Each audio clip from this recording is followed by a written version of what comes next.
All right, we're backstage here with Luke and Jay, and who just got off stage from the first show. You know, I was both of your names are like kind of like names that Jay Stevens. Yeah. And I was. Have you ever done this?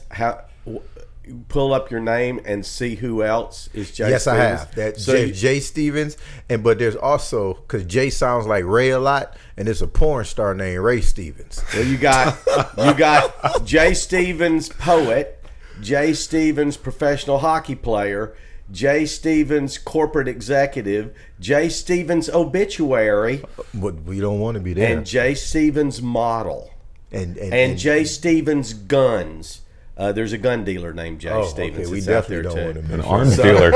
Arms dealer. That's. And I hadn't looked up Luke Trotter, but I'll bet you there's some Luke Trotters in there. I honestly have never looked up to see if there's other. definitely have looked up. I have not. I looked up because a guy thought I was Ray Stevens, and he said, Oh, "Man, no. I thought you did porn." I said, "No, man, it's Jay Stevens. Well, I'm a comic." Do you ever heard of? There's a guy that was like in my dad's generation, Ray Stevens, who wrote funny songs. Okay.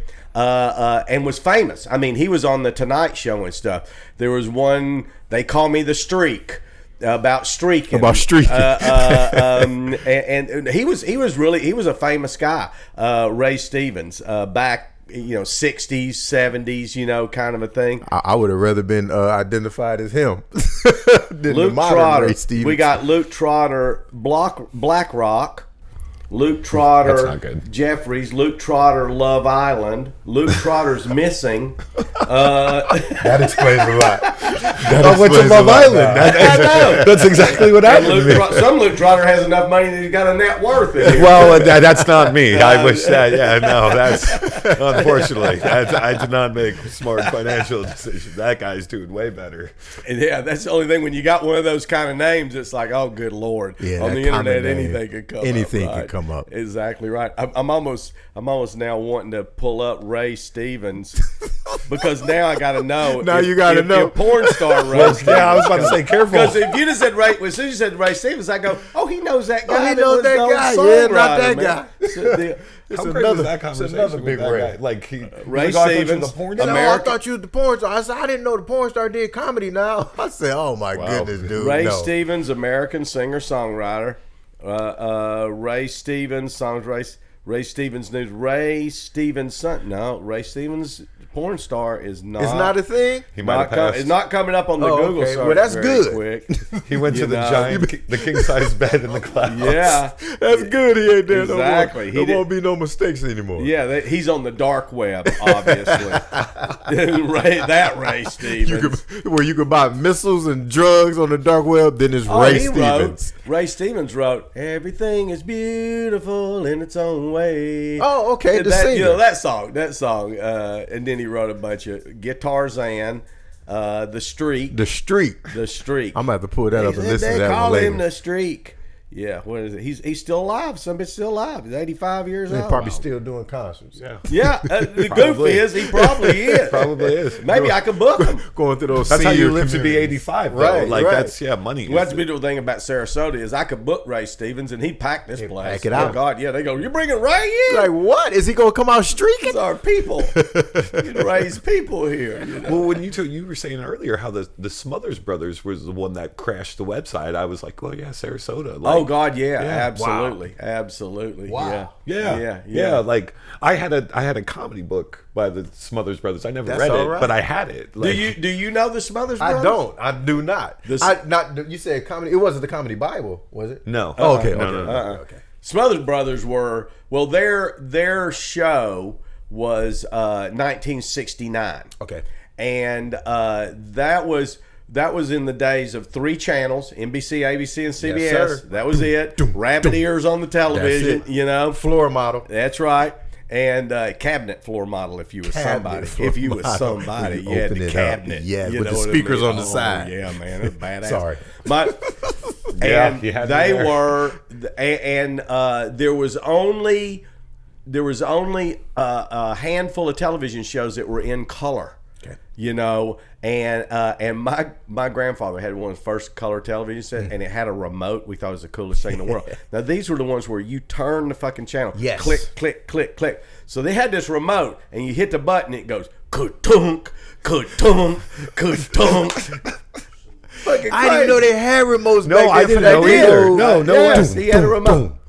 But anyway, Smothers Brothers on Sunday night, Bonanza. Okay. Bonanza was the Western thing, Yep. and it ruled Sunday night in its time slot. It was number one forever. If you were put, I think Bonanza was on NBC, and so if you went on CBS or ABC in that time slot, you were a You was gonna get crushed. You're a throwaway You already show. knew it. Yeah. So they put the Smothers Brothers on there, and they beat Bonanza. Now, what type of show was it? Was it like It was a variety talk show. Oh, It was a variety show. Okay. Variety show. So like You a Saturday Night Live type thing? Carol no, Burnett type? Carol Burnett. Okay, More like a Carol gotcha. Burnett. More Okay. like a Carol Burnett. Tons of guest stars, music guest stars. Everybody was on that show. Okay. I mean, hell, the Beatles were on there. Bob Dylan was on there. I Oh, mean, yeah, they was a big huge, deal. huge stars, but their thing was they did a lot of political jabs. Yes, sir. They were playing to the countercultural revolution, Absolutely. right? And that's what made them number one. So their shit was edgy for the time. Okay. And Vietnam War was still going on and super unpopular by this time. I mean, Yeah. most of the country wanted out of that war. And they were doing a lot of anti-war stuff and this, that, and the other. So Dick and Tommy died just this past year, and I got to be friends. So blessed to get to be friends. And Dick is still a friend. He lives here part of the time. Okay. But Dick told me, he said when they would do a show on Sunday night, Monday they had to show up with the censors with the script from that Sunday, Okay. and they would hand it to them, and the censor had redlined everything that you cannot do again. He said there's red lines all in it, and they go through the whole script with you. And he said Tommy wouldn't say a word. He'd just sit there and nod his head, and I'd sit there and go, well, I know what next week's show's going to be. That's it. Everything that was in the Everything red. that Red line. was going to go in the show the next week. Now, was it live? No. Okay, I don't okay. think so. I don't think it was live. And so, but I could be wrong on that, but I don't think so. But the thing was, they went to number one. I think the next season, I think they only had 3 seasons, 2 or 3. But out of that, they left most of it. I think they did 150 episodes or something. Oh, they was but crushing. anyway, at a point, President Lyndon Johnson called the president of, I believe they were on ABC, of the network, and said, "For real, cool these guys out." Wow, they was making big time noise. Yes, cool these guys out. When the president called, And that's before internet and all that. Yes. To be, Right. you had Yes. to really make. so they killing it. Said, cool these guys out. Tommy refused, and they took the number one show off the air halfway into the season. That'd be like canceling Seinfeld halfway into the season because the government felt it was not appropriate. The Smothers Brothers. Yes. Oh, I'm YouTubing them. Yeah.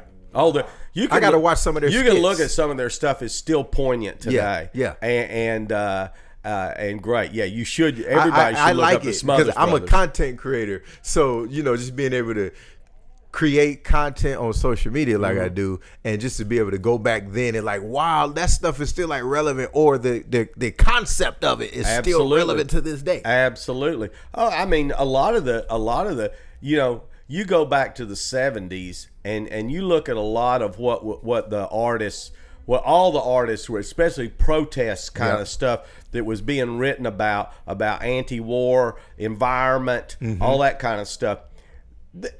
All the shit we're bitching about now, they were bitching about For sure. 50 Back fucking then. years ago, Back and not a lot's changed. Right. You Because know what I mean? everybody's still high. just Everybody's like from the 60s everybody's still right using on. a lot of fucking Lot plastic. of drugs. a lot of plastic. Like we were supposed to by now back in the 70s they said, oh, by the year 2000, no way would there be gasoline cars. Man, And if they are, everybody will be driving little cars, that get huge gas mileage. Well, no. I'll tell you this, and I mean this truthfully and honestly. If we have flying cars and the Jets haven't won a Super Bowl by that time, I'm not watching You football. are a huge Jets Yeah, fan. you're not going to be watching football. I'm quitting. I'm done. And Jay I'm told done. me he's born and raised in Cleveland, but he ended up being a Steelers fan because Die as hard. a kid he loved the Bumblebee outfit, the black and gold. My man. high school was black That was and probably gold. the Oh, were they smartest really? Yeah. choice anybody from Cleveland has ever Black made. and yellow, but black and gold, black and yellow. Same That's thing, right. Same thing. That's right. My high school was, and yes, sir. Did you play Steelers sports fan. in high school? That's right. I wrestled and played football. I did too. I was not good at either one, but I was good enough to make the team. Okay. You know what I mean? I was in football. I was 5'6", 135. Okay. Actually 132. Ooh, you a little guy. 5'3". Let me tell you what. The fact that I was out there. What position? They called me Dirty 30 McCurdy. Okay. I was special teams, bro. Okay. What I could do is, and I was second string everything. You know what I mean? Second string cornerback, everything. I like receiver. Second string everything. That's your Dirty 30 McCurdy was the head of the B team. Was what it was. It was like they go practice. They go. First string offense, second string defense. Dirty 30. You're up. Get the rest of the guys and go change them light bulbs over. Can we take off the shoulder pads? Yeah, you can take it. I'm working for you guys.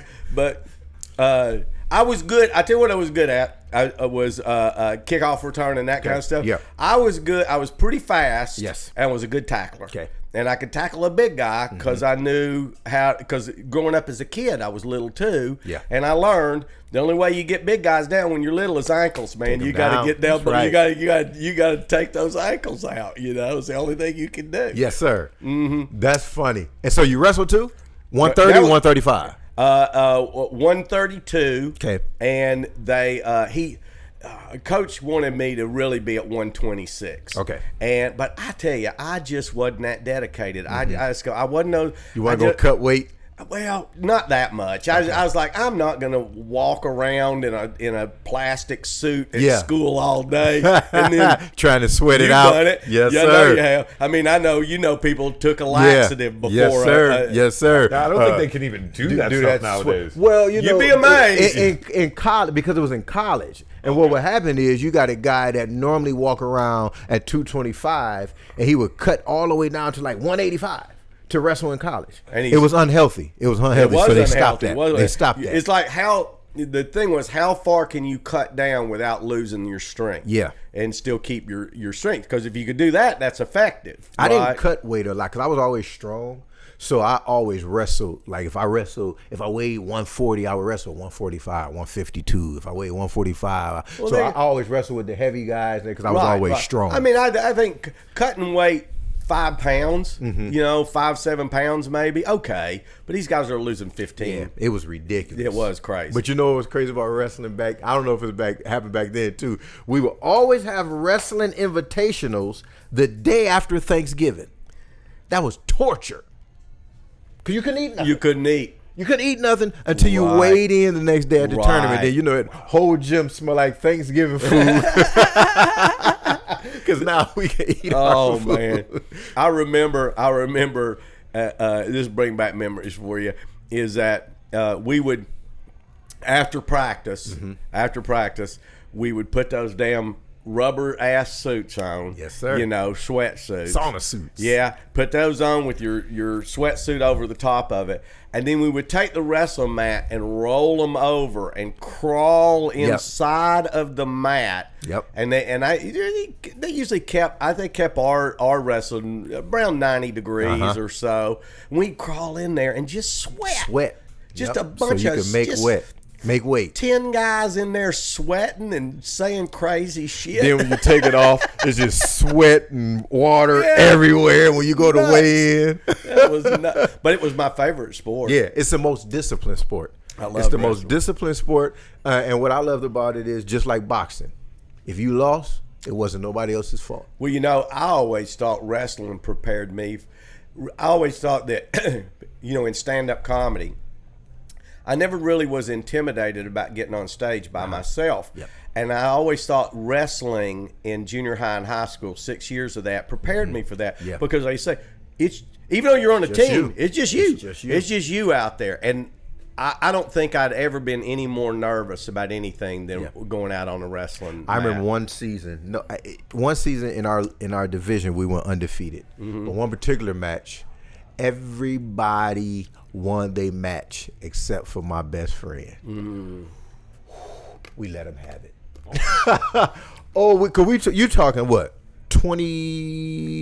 22 weight classes or people wrestling, about 20, somewhere around there, 18, 20 people wrestling, and you the only person who lost? Something like, I was trying to remember how many. I want to say it was about, maybe About 20, I maybe a little more less, like 18, about 15, something like that, and you the only person who lost?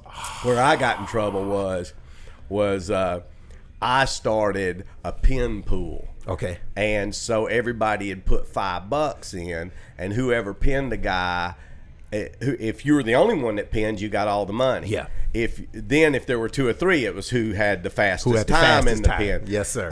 When Coach Woodham found out I was doing that, I can't believe he didn't kill me immediately. I deserved to be. But my coach, He was I very remember kind to me. he wouldn't let us cuss, or we couldn't say yeah. If you cuss, I think you had to do 50 push-ups, and for each word. Yeah. And if you said yeah, you had to do 25. Or reverse. Yeah might have been 50 and cuss words 25, because to him yeah was worse than the cuss word because it made you seem ignorant. Now, you're a big sports fan. Did you play any sports? Yeah, baseball. I played baseball growing up. I messed up my arm in high school, so then I switched to soccer. And I played soccer in high school, but when you guys talked about wrestling, I was like, baseball is very similar, and I agree with you, the stand-up thing. Because baseball, it's just you in the batter's box against the pitcher. Right. You versus them, basically. Right. And it's all on you. And I kind of always... I like stand-up in that aspect where if it doesn't go well, it's on me. Right. There's nothing... It's always on me. In a sense. Right. I mean, yeah, we some crowds, you be like, it wasn't me. Y'all horrible. You don't say that to the crowd. But we talked about that before the first show tonight, and I've always been big on like, especially in the beginning, like I don't want to blame the audience. I mean, don't get me wrong. There's some audiences that are not as great as others, but for sure, absolutely, and that's not even an excuse. That's just true. So for those comics that's coming up that's hearing this podcast, it's not always you. And that's the thing. We have to be, as comics, you have to be so confident in your material because, okay, today's Friday. And just to give you an example, like first show could have been banger. We talking stand up, round of applause. The second show, you do the exact same set and you want to kill yourself. Yeah. And you have to know we've all it's not talked about so many times having that crowd that was very unresponsive, but after the show, you're over there selling T-shirts, and they're buying them like crazy, telling you how great the show was. Smilers. We just talked about the smilers. The smilers. The smilers. So sometimes, you don't know, Yep. But that is that thing when you're that I think so great about sports is that those kind of sports where all eyes are on you. All eyes are on you. So when you carry it over to this, you're kind of you're used to that. Yeah. And you love it. You want it. I can say growing up playing sports and when I first started out comedy, it helped me because I knew you have to practice, right? For sure. So as a former athlete or growing up playing sports, you always have to practice. So that allowed me when I first started, I knew I had to set practice times for comedy. I had to, whether it was Monday, Wednesday, Friday, I had to go out and practice. Yes, sir. And that really helped me apply. I remember in middle school, the coach we had there who was a good coach, but I remember we were doing reverses, and I mean, he's sitting there, and a reverse is when you're down on your hands and knees and the guy's on top of you, and then you're reversing around to get on top of him. It's just a reversement. Sounds awful. I know. Okay. I know. Okay. The way he was saying it, the way he was saying it, I was like, wow. You know. That sounds kind of. I got to say pause after I said yeah. But so it's like every time he blows the whistle, you do it right. It's pretty quick. So it's just like the whistle's just going. Yep. And I mean, oh my God! And there was a point where I just went, Coach, how how many times are we going to do this Why one move? you say that? And he went 10,000. Because you opened your mouth. Yeah. Because what he said there was, he goes, you got to do it 10,000 times before you'll know to do it by instinct, not have to think about it. Because if you got to think about it, you're a beat behind that other guy. That's right. And That's you correct. probably ain't gonna make it. You're not gonna escape. And I went That's what they call 10,000. Well, I think as of today, I only have about 1,000 left. I think we've done 9,000. But it made that when we got into doing stand-up comedy, I was like, when you ready to be a pro? Well, according to my coach, 10,000 times. 10,000 jokes, 10,000 shows. 10,000 practices. But even with sports, we just keep getting better. And you want to get better. Yes. I'm 25 years in the industry, and I still want to get better. I'm still always writing. I'm still always watching older comics. When I say older, I mean like old people. I mean like older comics from like the 50s or the 60s, or watching new comics.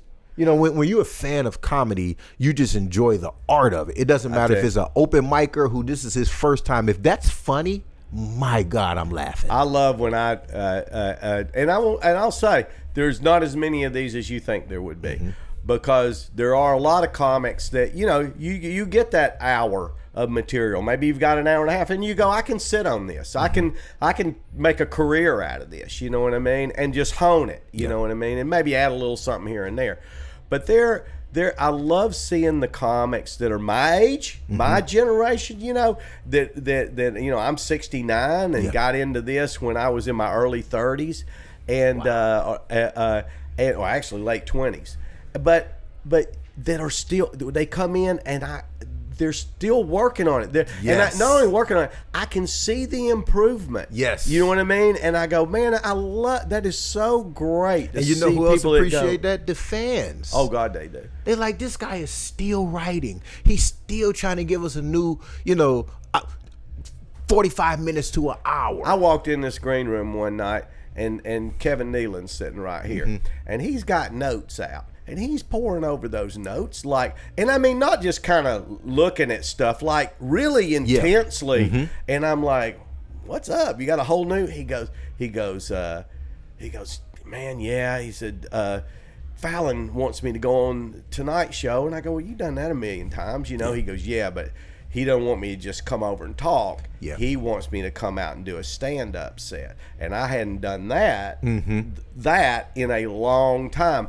And I go, ain't it cool? Here's a guy, Right. Everybody, you're like what everybody wants to be. Exactly. And you're sitting here sweating, and it just goes to show that never, when you get thrown new material, a new situation or whatever, that angst is still there. Yeah. It's still, That's what makes stand-up so great. Is that no matter who you are, you're not guaranteed to crush. You're not guaranteed anything. to anything. That right And there. it's so challenging. That but it's right so there. like if you truly love it, that's the thing that gets you, right? You know what it does? It makes you respect comedy. Yeah. No matter who you are, it makes you say, hey, I got to respect this industry. Because one thing about this industry, if you don't respect it, it'll humble you. Well, if they ain't laughing, you ain't funny, and that's that. And I've seen celebrities before, where it was either they were not a stand-up comic, they were a comic actor who decided to go into stand-up, and maybe thought it was going to be a little easier than it is, right? Yeah. Or it's a stand-up, a celebrity stand-up, but it's a whole new thing. And the audience sitting out there has all paid to see that specific person because they love them. Yep. Love them. And their show ain't ready yet. And that I see it every time. They'll give you about 10 minutes of gratuitous I love you.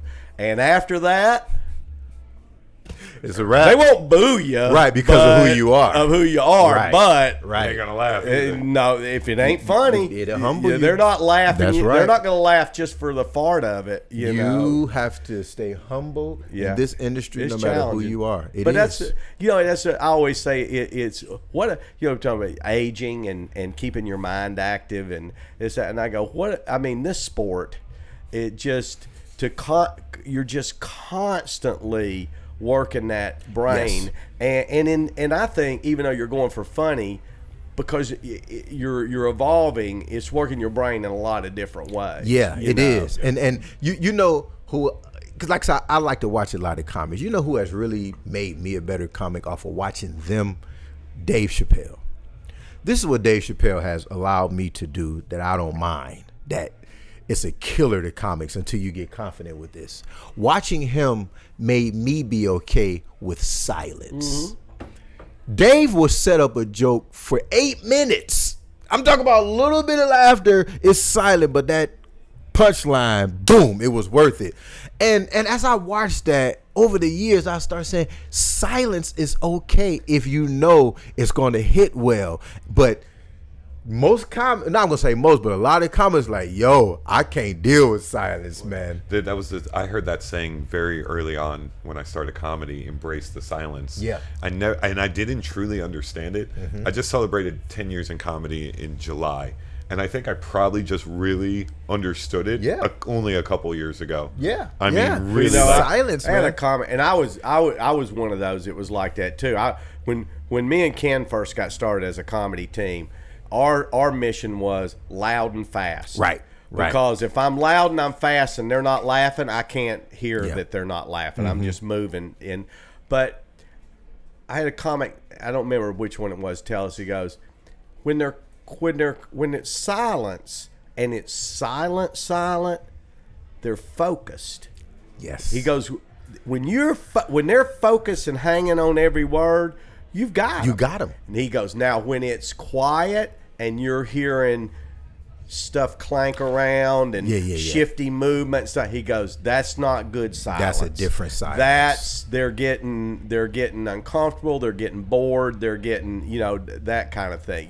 So That's that good. that was interesting. That was some good information. The other thing that was something that I learned years ago watching a guy named Randy Lubis, who booked he's got some rooms out in California now, and and I was middling for him. I'd middled before him a few times, and like the third time I middled for him, he was doing some talking. He always talked to the audience. When he's talking to the audience, and before he'd say something, they would say something, and he'd immediately say something back, quick, just fast, just jump right on it, right? Well, then this third time I noticed that he'd ask them a question, they would say something, and he would never answer immediately. He would take like maybe 10 seconds, 5, 10, but enough to where there's a pause. Yeah. Then he speaks. He said, I took an improv class, and it taught me, don't say the first thing that comes to your mind. Trust that the audience is engaged with you. Take just a little bit of a moment to let a few things hit your mind. Yeah. And he goes, because lots of times the first thing you think of is the right thing, but lots of times It's not. It's not. Yeah. And the other thing is, and I noticed, I said, your stuff is more clever now. It's more, and he goes, that's the reason. But he goes, it also might get me 3 laughs instead of 1. Yeah. Because I might think a couple of things. You know what I mean? And then I go, in my mind, I go, that's the best, and I'll say it, and I'll get a laugh, and I go, well, I'll throw this other one out, I'll throw this other one out, And that was part of being comfortable with letting that little quiet moment happen there. I've talked to cool. so many people who have done improv classes, so many stand-ups that have done improv that has says, man, improv made me a better stand-up. Now, do you do improv? I want to take improv classes. We do an improv I've never show. done an improv show or classes or any. I would You done love improv? to. When because it I makes first you started, so I quick. took one of the comics here in Florida was teaching intro to improv for comedians, and I absolutely think it helps. I would Ken love to Sons take and an I improv class. started touring with an improv show back in the 90s because nobody was doing it. And we found another guy who was better. better at improv than stand up. Okay. You know, and that's what we needed. Yes. And we would all go out and do 10 minutes apiece, 10, 15 minutes apiece of stand-up to prove to the audience that we were funny and they knew us. And then the rest of the half of the show is all improv games. Okay. And it went great. It went great. It just never drew. It never created a draw. Okay. You know, and so after a while we could just see it just wasn't worth, you know, putting that. But we still do it here. It's called the Bermuda Maverick Show.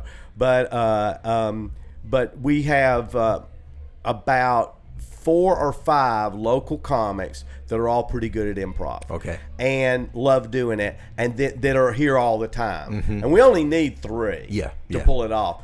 And then I've got an improv group here at one of the theaters. Few of them will come down sometimes, and I've got some improv acts and some comics in Tampa. So some nights there's 4, usually at least 4. Some nights there's 4 of us. That's the least. Okay. Some nights there's 12 of us. Okay. You know what I mean? And I'll tell you, man, it is the most fun. It is. It because has to be. it's just you know in the ones moment. that are getting started with it and they're intimidated about jumping into a scene or something like that. Overthinking it. Yeah. And I go, look, man, you're funny. Right. You're funny. You know, you're a stand-up. You're funny. You're a funny person. Trust me. You get up and get into a scene and engage the scene. Don't worry about the first thing out of your mouth being funny. Just get up there and start talking. I'm telling you right now, it'll never, almost never will it happen. Within more than 30 seconds that something is not going to get for sure a laugh. Yeah, you know? especially when you're natural. When you're already a stand-up or a funny person. You're a funny person. Yes. You know what I mean? There was this headliner and feature act that used to, after they were done with their show at the club, they would play 185. Oh yeah. And they would, which 185 is 185. The audience yells something out. It could be like pelicans. Okay. 185 pelicans walk into a bar. Bartender says, "I'm sorry, we don't serve 185 pelicans." Okay. And the pelicans say, and then that's where you have to come up and say something. 185 plumbers walk into a bar, and the bartender says, "Hey, we don't serve plumbers here." And the plumber goes, "What kind of crack is that?" Okay. You know what I mean? Okay, I Yeah. got you. Ass crack. And So, wow. You know what I mean? So It's a great game. that game, Brian Bradley used to always love to play, and God rest his soul. And Brian was a great improvisationalist, and he knew I hated 185. hated it. It was hard. I didn't like it. I love it. Well, it's one of those where you really have to sit by yourself, and go through everything that audience can common occupations and pre-think some shit. Yeah. You know what I mean? He was good at it because he'd done it a fucking million years. And he had a fucking library of shit in his head. I'm ADD. That's right up my alley. Yeah. So it's like, yeah. You know, wow, 185. 185. That's all right. And the first time we ever did improv, we were working Bruce Ayers' first club in Birmingham, Alabama, which was in an old hotel, a banquet room. What was it called? The Stardome back then? No, okay. no. It wasn't even called a dome nor a star. It was, I don't know, the Birmingham Comedy Club or something. I don't remember. By the way, I couldn't love anybody club owner more than Bruce Ayers. God. Bruce is the best. Wonderful. Bruce, the best. The whole group there. And so it was me and Ken were the opening acts as a team. A guy named Fred Greenlee, who was out of Houston, Texas. There was a bunch. It was Ron Schock and Bill Hicks and Brett Butler and all those. This Houston comedy scene, and then Tim Allen was the headliner. Okay, all right. And so Tim didn't do improv, and he wasn't going to do improv. He didn't give a shit about that.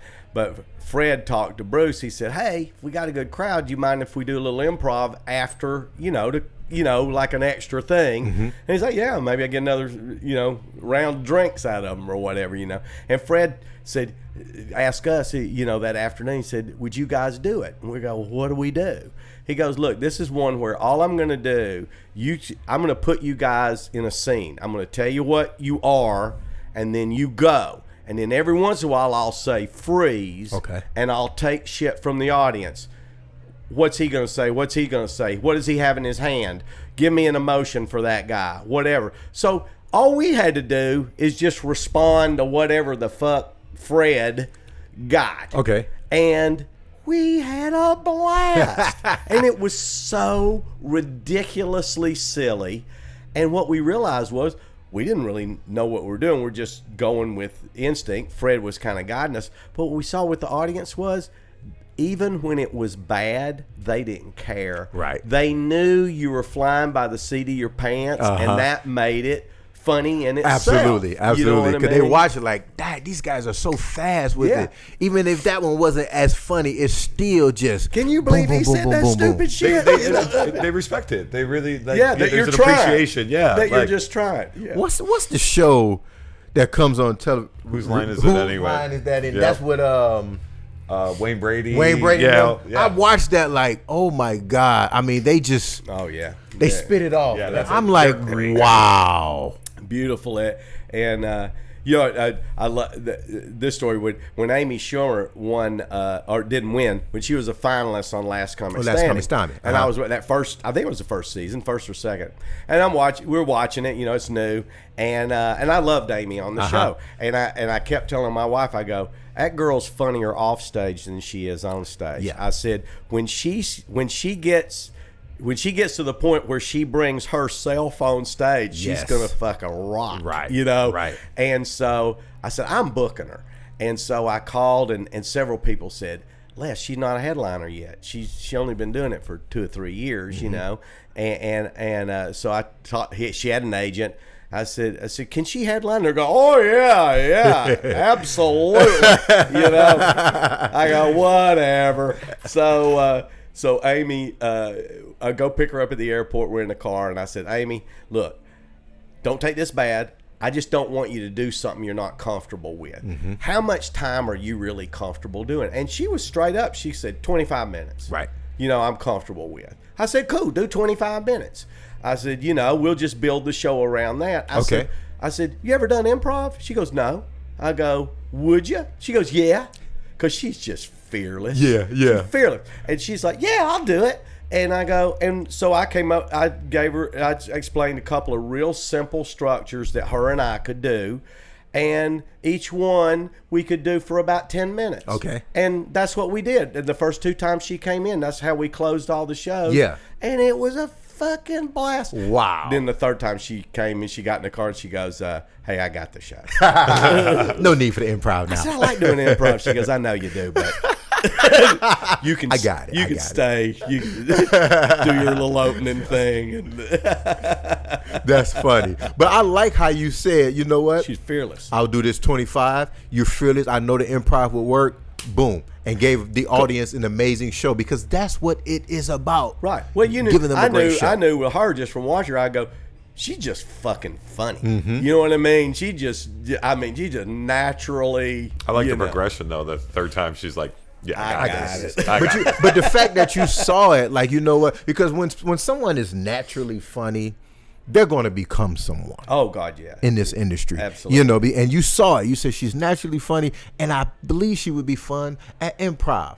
This is what we're going to do to make this show And she great. could. I mean, most acts would look at you and go, I'm gonna go up here and I'm gonna do something at the end of the show that could completely make me look stupid, unprofessional. Yeah. I don't know how it's gonna make Right. me look. You know what I mean? Are you crazy? And she was like, 'cause, you know, fearless and, Yeah. and you know, trusted herself. I'm sure, you know. I had a few. We used to ask a lot of celebrities to do it, and I got Tommy Chong to do it. Okay. I got Pam Stone to do it, who was on Coach, you know, and I got Bobby Collins to do it. We got a few, but you know what? Each one of them said to me, they all said the same thing. I'll do it, but you cannot let me look foolish up Got there. you. And I said, no problem. Yeah, I'll I'm not gonna do that. take that. Yeah. You know, I'll guarantee you, I'll do whatever. Uh-huh. You know what I mean? If that takes, and then, you know, So it was fun. Bobby Collins doing improv had to be fantastic. It was great. It was It had great. to be fantastic. Absolutely, all of them were. Just talking to Bobby is fantastic. He is something else. Oh, he's a very animated.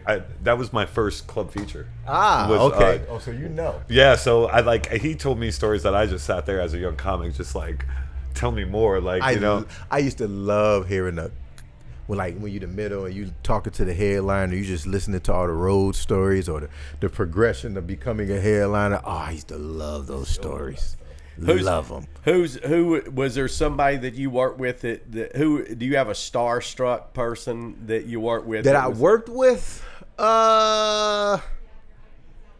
I worked a lot with, I don't want to say a lot, it was just based on how the improv and the funny one would set up my middles. I worked with John Witherspoon a lot. Oh, yeah. Pops was very, very funny. And I worked with Roy Wood Jr. a lot, who was my guy. Roy. You know, Roy was, and just watching his progression, you know. Anybody else you ever met in your life that was a star, like a wow? Okay. You know. Here's this guy, I worked with this guy one time. The improv called me. It was in Cleveland. He called me. They called me and said, what are you doing tonight? The middle, couldn't make it. We need you. It's a 2-man show. I was like, bet. I got down there, and it was Earthquake. Wow. Earthquake is my favorite comic to this day. Okay? And we smashed it. Just a 2-man show. I did about 30, 35. He did about an hour. And after the show, he was like, Jay, if you ever in LA, let me know, hit me up, because you coming on Quake House. And I was like, God, I gotta come out to California immediately. He was like, man, you are hilarious. And just to hear that from him telling me that I was hilarious, because you know how when a headliner say, hey man, good show, you know, they don't really mean it, but he was like, dude, you was hilarious, man. Right. But you know, and as a comic, that really hit me, and I was like, man, Earthquake said I was funny, right? It validates you. And I love like, that. Okay, so I'm on the right track. That was my guy. Anybody with you?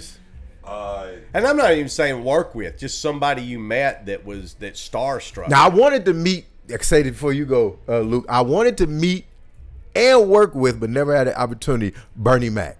Bernie Mac was my favorite comic, hands down. You know, and I never met him. I never worked with him or anything. But yeah, it's funny. So I got to work with John Witherspoon, who I thought it's actually a couple months before he passed. I thought he was the sweetest man. He was a good guy. I was a big fan of the Wayans Brothers show, so I got to work with Shawn Wayans. Yes. And it was kind of early on in my career where I was just hosting. Right. And he asked to meet me because he actually listened to my set, and he was like, hey, I couldn't believe it was an older crowd. He's like, hey, I didn't think you were going to get him in this joke, but you did. That was awesome. And I'm just sitting there like, oh my God, like, because I was a big fan of the Wayans Brothers show. So that was one of the few times in the comedy world that I was like starstruck, because I was like, you like something that I did? Yeah, like, as far as like, I'm a sports fan, so there's been I got to meet Derek Jeter, and like I got to meet. I was telling you earlier that the super fan of the New York Jets, Fireman Ed.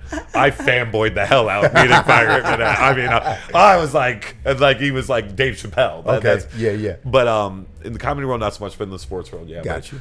Those were the moments for me. That Shawn Wayans moment, I still think of fondly, because it's like a badge of honor. For sure. You can't take it to a club, you can't take it to a booker, but like it validates you. You're like, I'm on the right path. Sean's been here a few times. He's great. And I tell you a weird one for me and Pam. We were sitting in LAX at baggage claim. Okay. And our bags were late or something, you know. Oh no, it was our ride. Our ride was late. So it was just at a point where it just kind of cleared out, and it was just us and maybe a couple other people just kind of sitting in this one area, baggage claim. So I got up and I just started to walk over towards it. I was just getting up, walking around a little bit, and I look up, and walking towards me is Muhammad Ali. Okay. And I am like, I mean, it's like you're looking like, I mean, it's like an angel's come. You got. It's like you can't even. How in the world is Muhammad Ali walking into baggage claim by himself? And you know, you could tell he was at that point with the Parkinson's, where I don't know, somehow he must have walked away from his group. I don't know how that ever happens. And you could tell he looked confused, you know, like he had gotten a little lost, you know.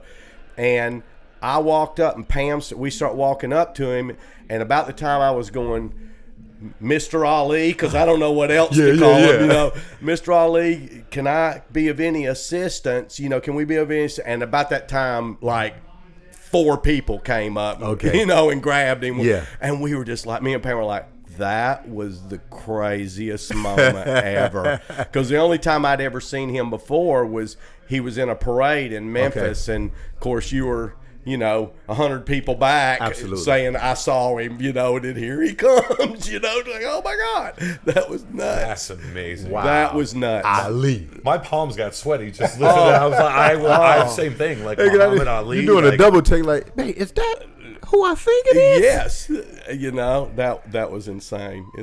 Hey, guys, thanks for chatting. Hey, it was wonderful. It was Thanks great. for having us. Great. All right, show's getting ready to start. Let's go. Round 2, baby. You got it. All right.